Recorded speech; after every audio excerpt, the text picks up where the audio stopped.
These are two different presser foot, the regular presser foot and a slim presser foot. So here I want to show you the slim presser foot, which is about half of the regular presser foot.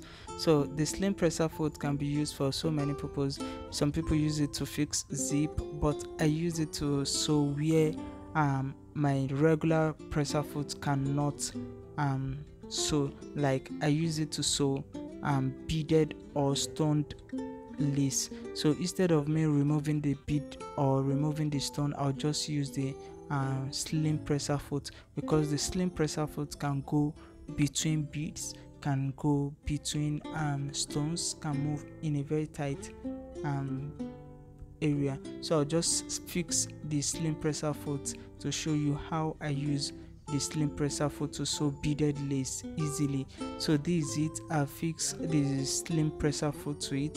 So I'll just thread the sewing and the needle and bring in a beaded lace and show you how this slim presser foot can work in between beads, can sew in between beads without you harming your needle or passing through any stress. Let's say we have a beaded lace or a beaded fabric like this. The beads are actually designed, so we removing the beads or removing the stones is like we are removing the beauty of the fabric or the lace.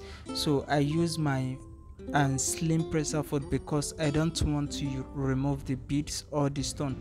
So you can see how this presser foot will sew in between, we pass through the two beads.